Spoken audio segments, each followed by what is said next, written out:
Hi everyone, welcome to the Afro podcast. My name is Natanya.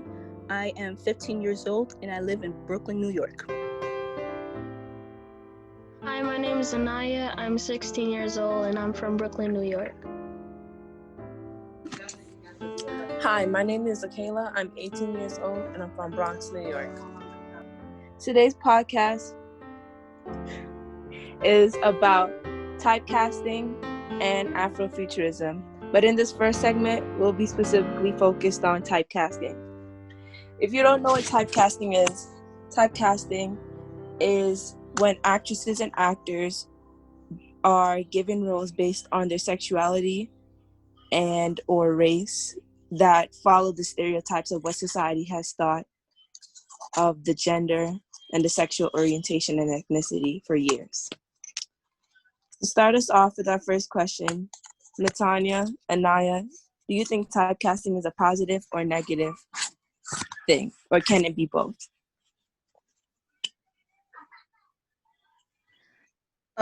Sometimes it could be a positive thing, like the show Blackish. It's even though it has a lot of stereotypes about Black people, it's really a funny show, and it's a show that that is hilarious, entertaining. And even though the negative thing about typecasting is just that it just helping the stereotypes about Black people, and it's promoting it in that type of way.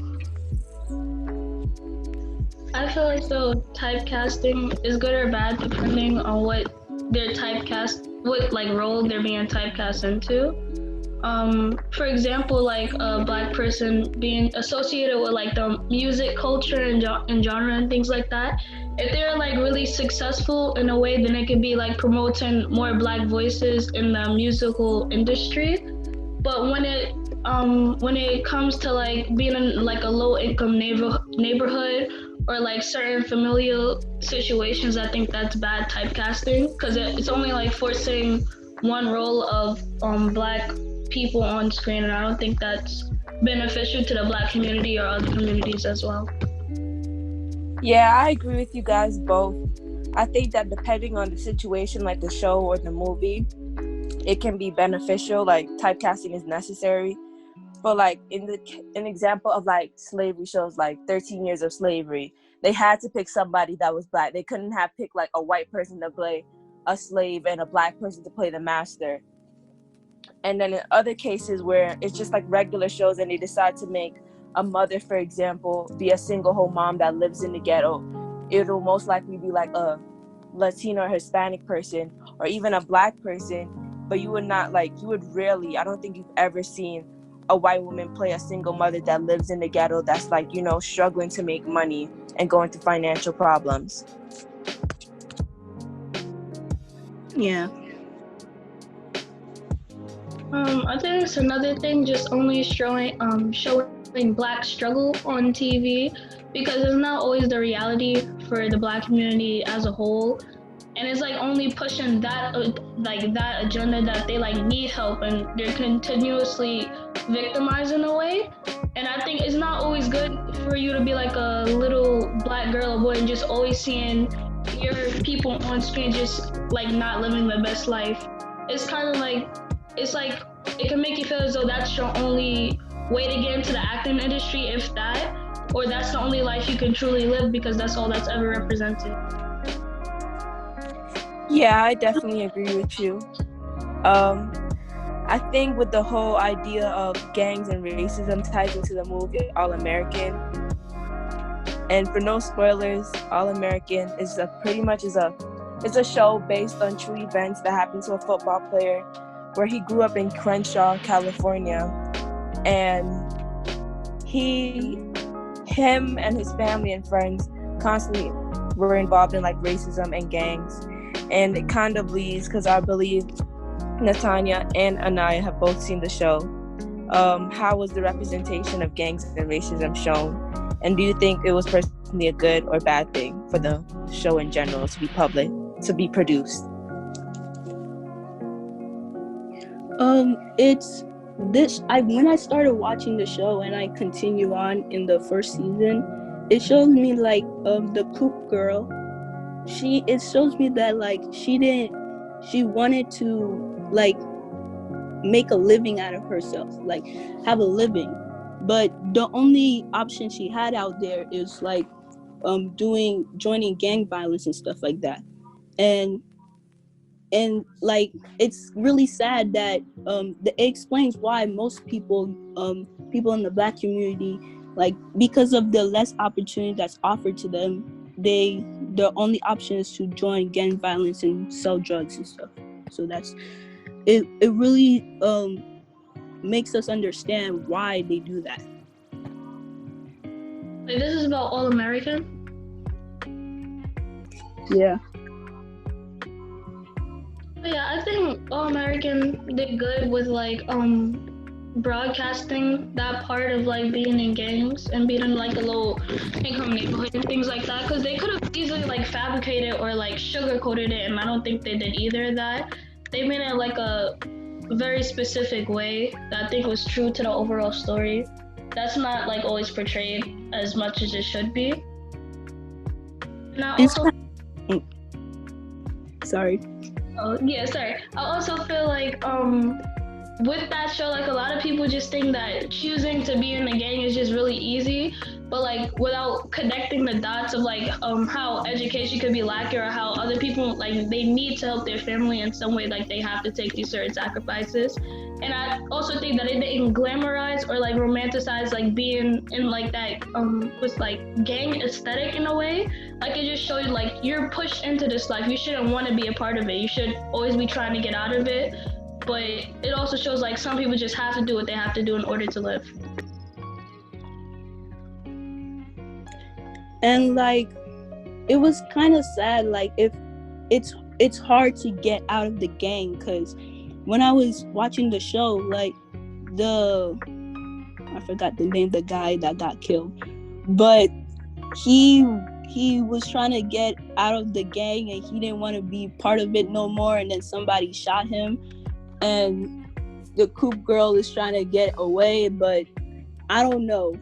It's kind of it's trying to tell me that if you are part of the gang, it's hard to get out of it, and your life is going to be in danger, which is tough. Yeah, that's another thing. I like how they showed like he was trying to get out so he could do better for his daughter. I think he was the only one raising his daughter. And I also think people have a habit of just brushing over it. That as if people who are in gangs or people who drug deal, they don't have families. Like they just like they have families to support, and a lot of them wouldn't do that job if they had the chance to not do it. So I think it's good that you like show that he trying to get better, but ultimately the life that he was forced into was the same life that took him away in the end. Yeah, that's deep. That's deep. The life that forced you in, that took you away. That's deep.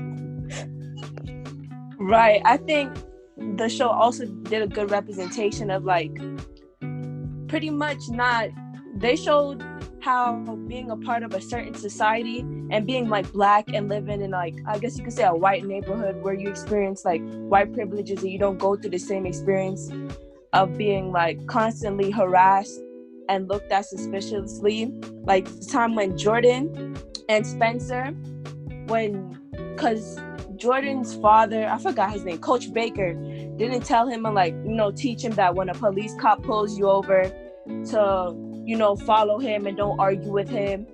And I feel like they did a good representation of that, because honestly, when you think about it, especially for kids who don't grow up in the same neighborhood where they experience that, like Jordan, I think it was just a good like idea of how they just, I can't even explain the words, but like they didn't just like, they showed that it was real, and like that's actually something that other like Black people who don't grow in the same neighborhood as who don't learn the same things as they should know because of their race, and it's like their race are forgotten. Yeah, even the father said that he thought, where he was living and the money that he got, and I think he said his skin color or something like protected him, but really all they see is blackness, and that's what they see, and no other thing or whatever you got could protect you from what's going on. So it's a powerful message, though. And even if we take like a look outside of like, even I guess you could say like fake shows, and take a look into reality shows, like even with Dance Mom, it was kind of like they typecasted Nia in a way.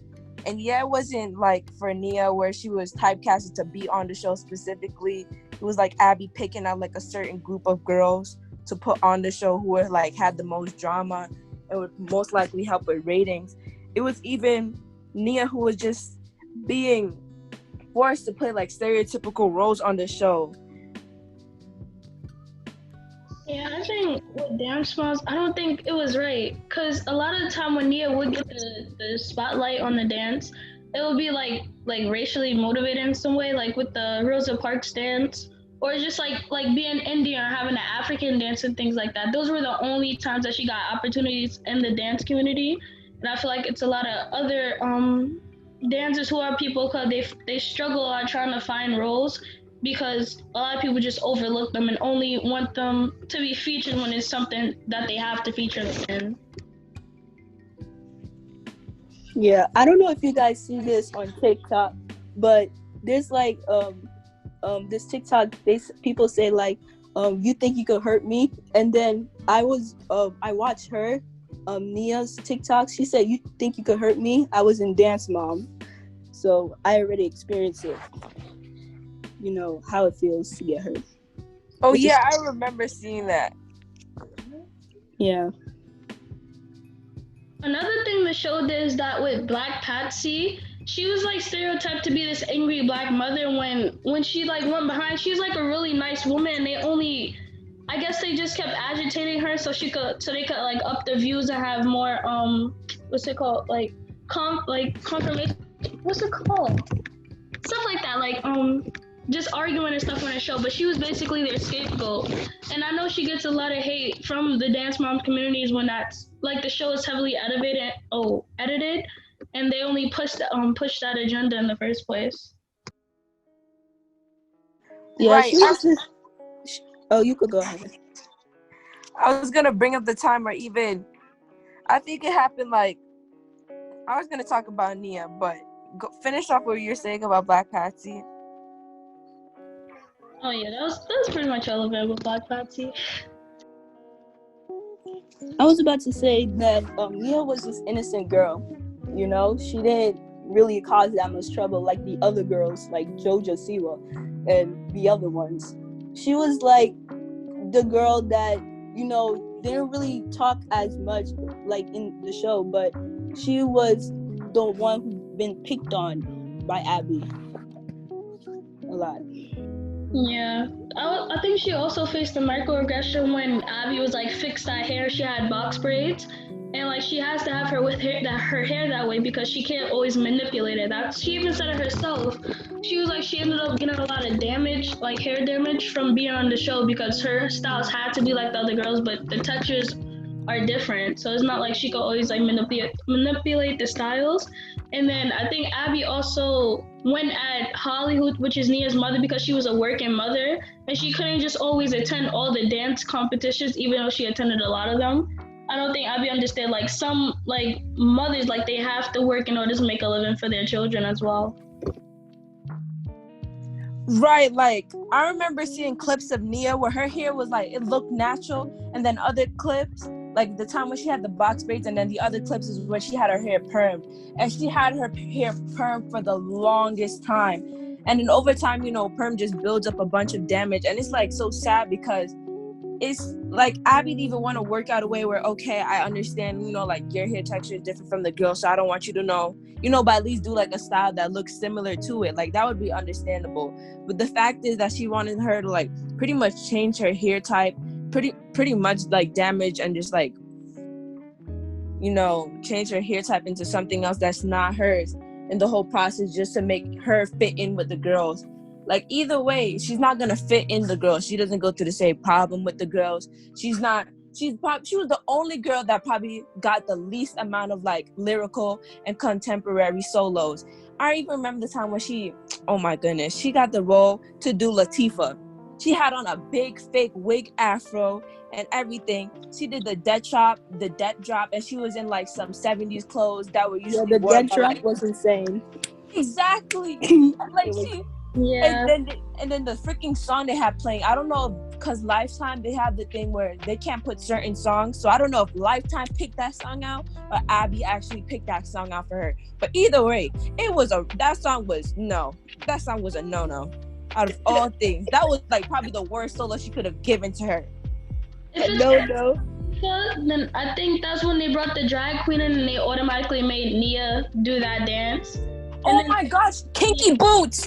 Oh, don't even get me started. It was like, yeah, she was always typecasted. I also remember when Abby, she asked Holly if she had a wig in her bag. Like, no, nobody just goes around carrying wigs, like, at all. And then when Nia and Kalani had that like African like genre, that was the dance genre, I think, and they were doing a solo, and Abby was like, well, I think that Kalani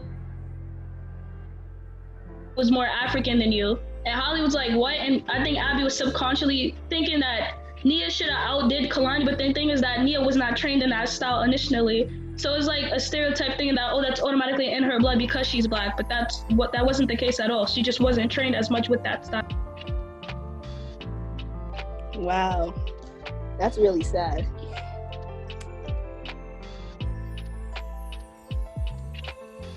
That kind of reminds me of Ant Farm, China and McClain. She, throughout the whole show, she had her hair flat iron, and she said on one of her posts that she is tired of flat iron her hair, the magic. She called it her the magic, like her hair, her natural curly hair. She said she's tired of flat ironing it.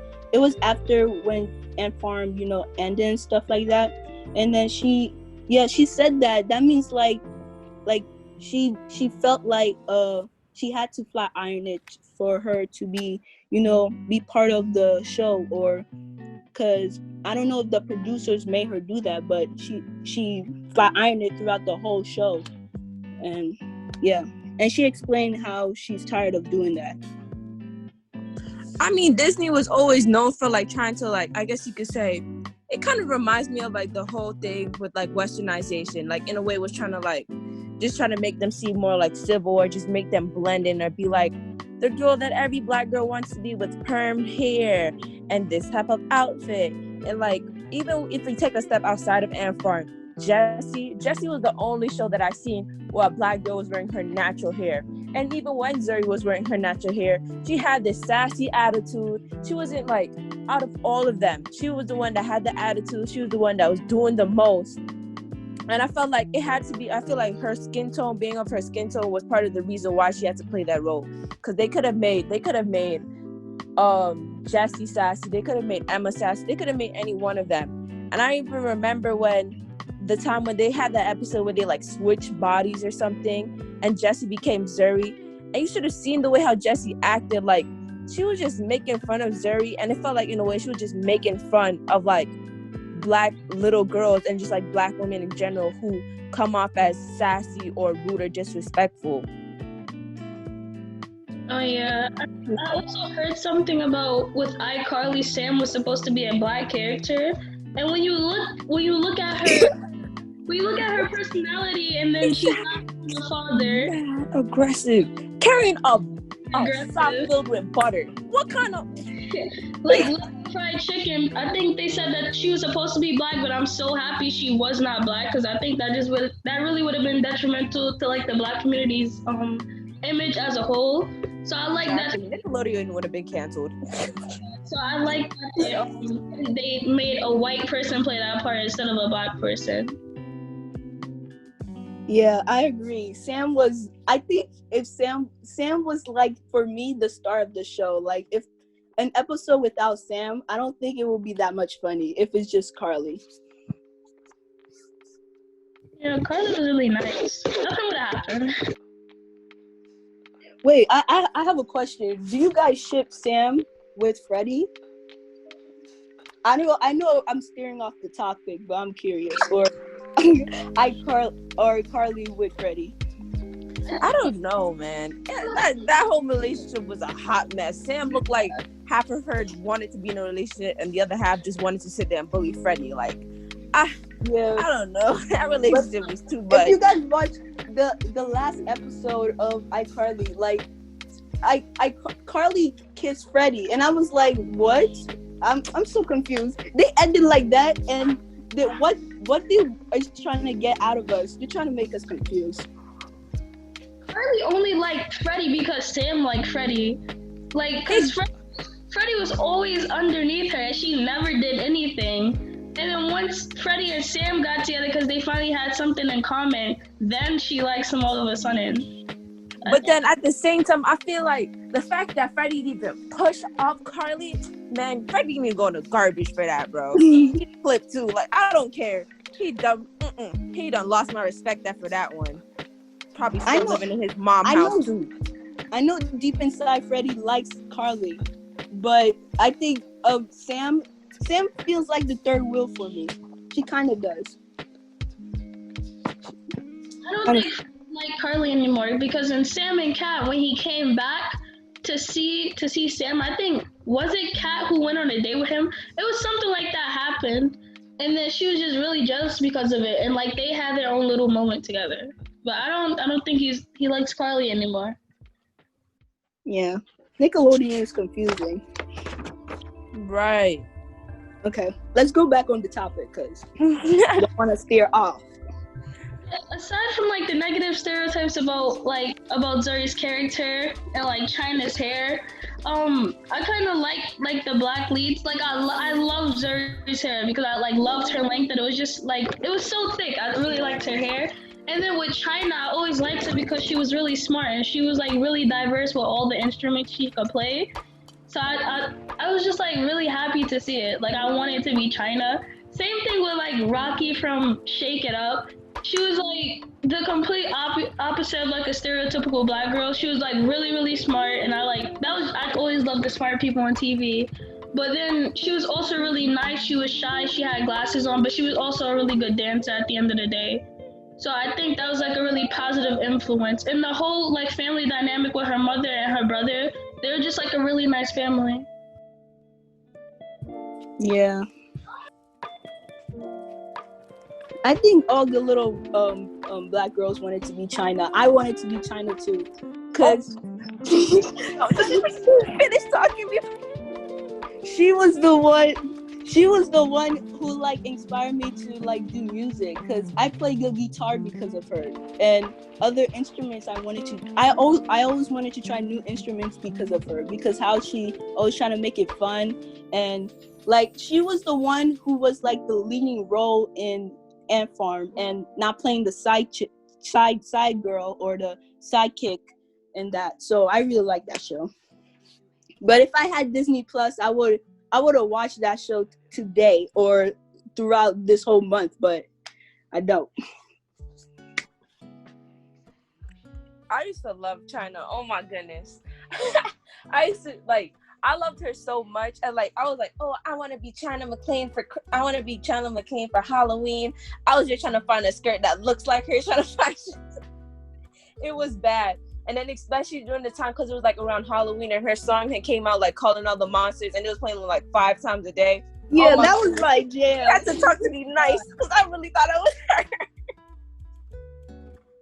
The Halloween Ant Farm was just so good. Like the whole thing, it was great.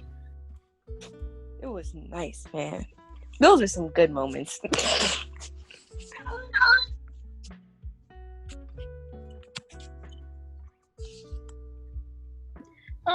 Another thing I wish Disney did was still focus on hard-hitting topics. Like That's a Raven. I didn't want to be a fashion designer or anything like that, but I liked her overall. Like she had passion, she had drive. But I liked the episode where they covered racism when it came to hiring other Black people. I like how that was handled, and I don't feel like we see it as much today. Like if anything, they'll mention it and then they'll brush it off, and then it goes to the next episode. Like it could be so much deeper than what it actually is. Yeah, I really like that. So Raven, like Raven's like facial expressions and how she talked was so funny. Like the line that I remember in that show is like she said, "You little nasty." It's like it's her. The show was like really funny. It was a really funny show. I liked it. And I like the fact they didn't like kind of, I guess you could say, make it stereotypical, like, oh, she doesn't know her dad. Oh, they don't live in a nice house, you know. Her mom is working like 5 jobs every day. Like they didn't do too much. They was just right. I always like how they had black families like just all together. I think with Rocky, I'm not sure if one of her parents died, but like with Rocky, I liked her family. China, I liked her family. Casey Undercover, I liked their family. I like that they just had like all the families together. It was just like really nice to see on TV. I don't know if it's just me, but I saw it on TikTok and it really made me think, like how this person, he said, I'm tired of seeing shows that make it that just make it completely focused on racism, like movies and shows. Like they show either slave movies or they show like movies and shows where it's them, oh, I'm struggling, I have to get up. Kind of like Tyler Perry movies, I guess you can say, in some type of way sometimes, where they have it, I don't know how to explain it, but just having them have the same type of like plot where it's a black person, they live in the ghetto and they struggle, they go through racism. Not like a teen coming movie, like a teen upcoming movie where it's like on my block, or like something nice. Like it's always something. It can't ever be like a simple, like a lifestyle where, like, I get it because our race plays a big part of us, like it impacts our daily lives. But sometimes, in a way, I guess you could say not all the time, we want to focus on the bad times. We want to focus on, like, you know, the good times, like the good qualities and the good things that we have about us. Like, I want to see a show about a girl who loves her hair, who goes from, like, you know, not liking her hair to loving her hair, who's, like, embraces her skin tone. Like, just nice shows. Like, I'm tired of seeing the same old shows. I also don't feel like that's healthy to like just always see that specific representation growing up. It's like when I had my AP seminar class like this last year, a lot of it was focused on like women's struggles and black struggles. And like the year before I already read a book about it, but like when it's just like it keeps getting driven into you that you're a victim in America, it made you just like not want to speak about it anymore. Cause like a lot of it, for one, a lot of it is traumatic. But for another thing, is like, is that all? Like, is that only who I am? Like, am I just like a struggle, like altogether? I think we just need like more happy representation about Black people in general. Cause I don't think kids should only deserve to see one part of how a lot of Black people live in America. I don't think that's fair to them at all. Like, they have to be able to relate to other like different things and other different personalities and ideas or like family dynamics that happen.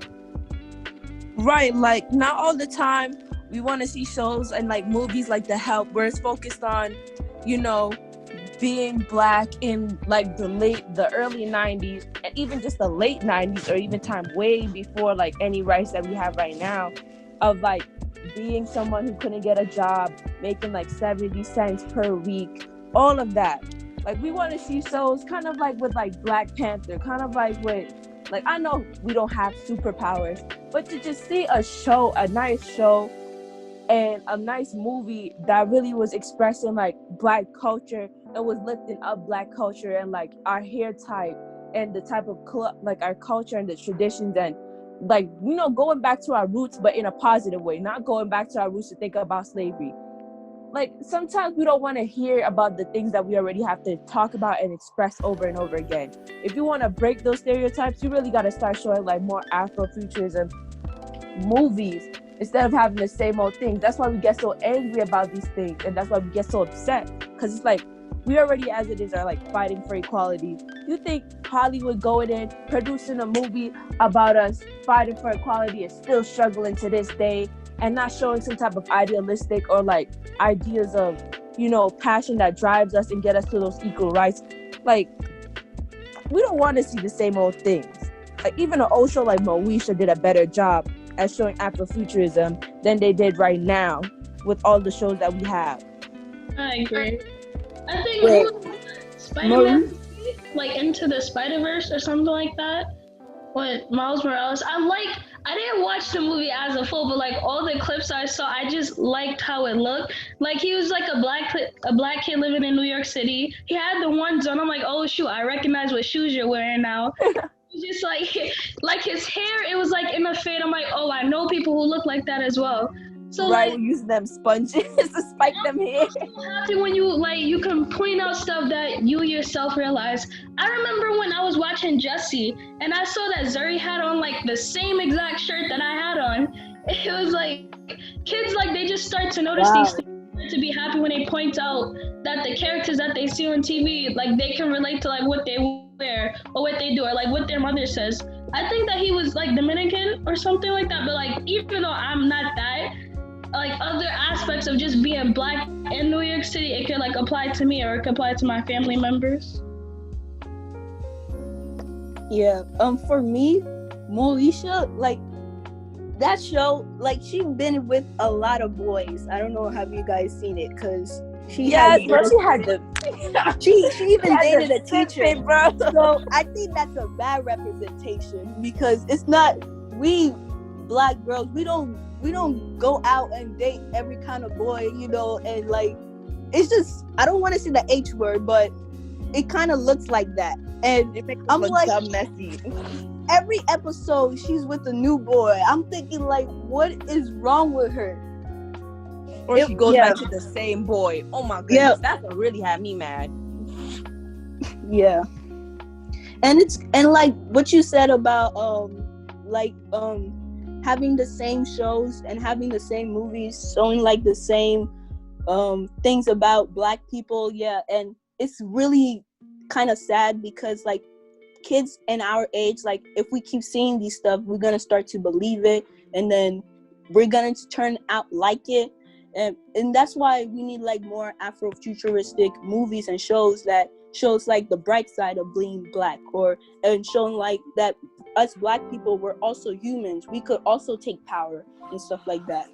But like 12 years of slave and like The Help and stuff like that. When I watched The Help, I know it's like a movie about, you know, black people, like black maids struggling and stuff, and like taking care of the white people's children. But like it also shows me like how hard it was like back then, you know, in slavery times and like in the segregated time. It shows how hard it was and how like what black people had to dealt with, you know, back then. And it really shows me how grateful I am to be in this period of time, because looking like what they were dealing back then is really tough.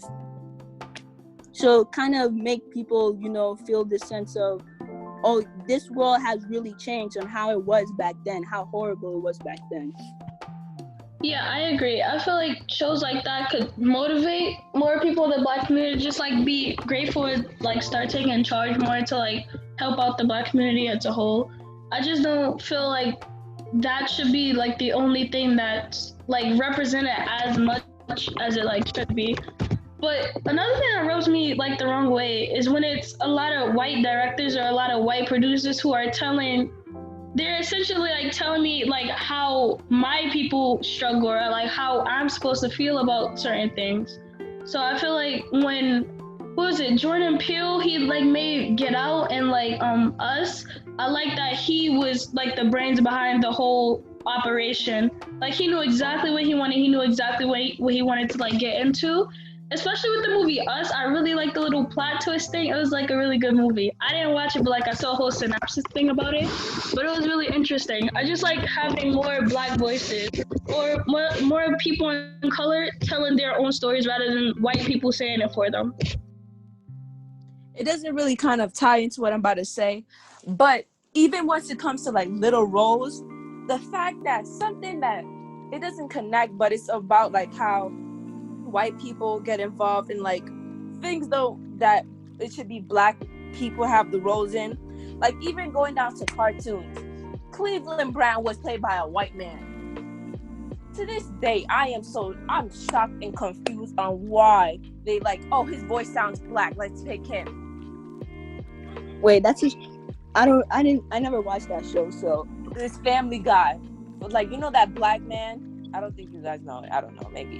Family But Guy. that black man, yeah, and they have Cleveland Brown, and he's always falling out of the tub from his house because the house, like, something always hits his house, and he's like, oh no, and then he falls in the tub or something. Yeah, I don't really watch Family Guy. I think that's another thing. Yeah. Also, people who don't represent the role they're playing taking up spots for people who are actually the role they're playing. I like this could come in like for one for like the black community with colorism, because Hollywood, they have like a weird obsession with only casting light-skinned actresses, like light-skinned Yes, bro. black actresses to like play the lead role. That's why I was happy to hear that Zendaya, even herself, she tries turning down some roles that she know are meant for darker skinned women. They keep playing this game as if there's only a few, like, handful of people that can even play this role in the first place, when there's a countless amount of black people and black men, well black people in general in the acting community that they can choose from. But they want to be safe, and they just past the black person who has the most Eurocentric features in order to appeal to the masses, and that's not fair at all. I even remember shows like My Wife and Kids, where the daughter was originally a dark-skinned girl, and then like 3-4 episodes it is switched to a light-skinned girl. And who else? In Family Matters, I think the mother, no, the aunt or something. It was one of the shows then. I think it was Family Matters.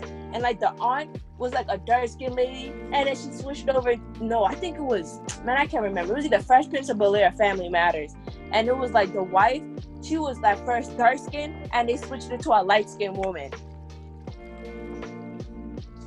Like, Hollywood, you're giving me very, you're working in the favor of light skins. I'm a little confused. Yeah, and it's kind of, and in making like, black skin girls, sad. It's making them feel insecure about their skin color and stuff. I remember the confusion that I felt when I saw Thug, because I read the book and then the next year they came out with the movie. So I was like, oh, I'm so happy to see the movie. But then I look at the trailer, I'm like, why is Amandla playing her? Because when you look at the book cover, apparently Star was already mixed race in the book, but I didn't officially see that. But the book cover is of like a dark-skinned girl with like type 4 hair, like any type 4 hair. So when I saw a light skin playing the role, I'm like, this doesn't really make sense at all to like the representation of the writer. And another thing is how Hollywood has the habit of when they give people characters, like even in movies, where even it's not like they don't make black people speak proper language. Like, they make them speak broken down language, like they're from like 18 something. You was smart, you was kind. Like in the Jungle Book, Disney, I don't know what was wrong with Disney. They had these monkeys being played by like black men, and you could obviously hear the difference, not unlike the tone of their voice or like the bass of their voice, but just how they were speaking. They was like, hey, yo, man, you want to go out here and hang out with me at the spot? And da-da-da-da. And everybody else was speaking proper. Like, it didn't make any sort of sense to me. But that's what they were doing All American though? Like, Spencer, he had this like Crenshaw, like this slang language, and like everybody that was from Crenshaw, like Coop and them and the other people, they had this, talking in slang. But most of the people in Beverly, they were talking normally, I think the difference is cultural difference because Spencer and the other people from Crenshaw, they could be using African American vernacular English.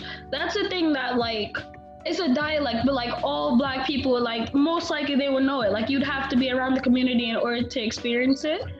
But what I think Kayla was talking about is that for one, they're monkeys, and for two, if they're just an animal in the jungle, they're all around other animals. So why are they the only one who is speaking like that? The way you speak is like it's dependent on your community that you're raised in. I think someone I heard before they brought up Zuri, even like using VE, but I'm like it wouldn't make sense for her to be the only person in her entire family to be speaking that way if they all grew up together. Like that would blatantly just be like typecasting and trying to make a stereotypical role because Zuri would have to like pick that up from somewhere. And if she picked it up from somewhere, then the brothers should also pick it up from somewhere as well. Since they went to the same school, they have the same parents, they have the same nannies. Like, it just wouldn't make sense. I think the only person who probably wouldn't have picked it up was Ravi. But even then, like, he was getting accustomed to being in a new place, so he would have also had like a few words to say himself. Right. It's kind of like with the whole all-American thing with kind of like how New Yorkers like people from the Bronx have different slang from people from Brooklyn. Like over here, you know, we say stuff like I saw something. Okay, anyways. So like over here in New York, we say simple stuff like, oh, like, you know, like just New Yorkers in general, matter of fact. We say stuff like, oh, that's fire. Oh, you got on the feet sweater. Like, you know, simple words like that. And then if you go to like Florida and stuff, they sound like a whole different country or something. Like, I think it all comes down to like the environment we're in and like how we have slang, and versus like how somebody just speaks in general versus like it has nothing to do with the environment, and it comes down to just like the person's skin tone, or in this case with the whole Jungle Book, the person's tone, or like technically skin tone, technically voice. Yeah, it wouldn't make sense for only one person to add. That wouldn't make sense at all. I was watching the Jimmy Kimmel show, and like he sent like somebody to ask people in like LA to say like how do like people from New York speak, and then most of the people were speaking Italian. They think that gets my nerves. They think we speak Italian. They say, "Can I get some pizza?" I was like, "What? We don't speak like that." So, like, I think it's also like, I don't know, but people are making these stereotypes, and like, and they're making these stereotypes about us and thinking we speak another way is because, and if they don't like experience on how we speak or how other people speak, then I think the stereotype's gonna be still there. I just hate people doing New York accents. I hate it. It just fills me a rage because it's like a bad Jersey accent. It's just like it's really bad. Nobody talks like that. But that's exactly what Hollywood does. Like they take a stereotype with like a certain like group of people and they just enhance it times 100, times 1,000. Be like, yep, this is what I'm gonna put on the screen. This is totally accurate. Have one like Indian or Black or Asian producer like, yeah, and they gave me like the go on this, as if that's okay. Like you don't. They should have more. They should be amplifying voices instead of just speaking over them or trying to like say what you think that they feel. Like they just take one thing and they don't want to get enough opinions on what they're gonna actually be pushing out. Like I feel like we as, for one, Hollywood. I just watched a movie the other day, Bratz, and it just had me feeling some type of way from the jump, because we all know Bratz being like these dolls.